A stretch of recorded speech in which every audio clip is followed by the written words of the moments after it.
আসসালামু আলাইকুম বন্ধুরা, আপনারা সবাই দেখেন একটা অদক্ষ বাস ড্রাইভারের কারণে কতগুলো মানুষের জীবন ঝুঁকিতে পড়েছে। এবং আল্লাহ সবাইকে হেদায়েত দান করুক এবং হেফাজতে রাখুক এই মাহে রমজানের মাসে। কারো কোনো ক্ষতি হয়নি, আস্তে আস্তে হয়েছে।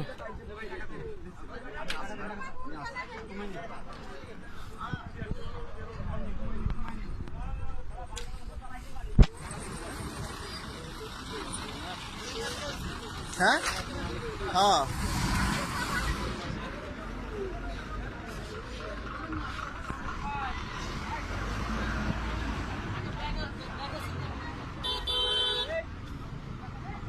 রয়্যাল এক্সপ্রেস এই গাড়িতে আমি ছিলাম, উঠায় দিয়েছে একদম দাম করে মেরে দিচ্ছে। ড্রাইভার চলে গেছে, ড্রাইভার নেই।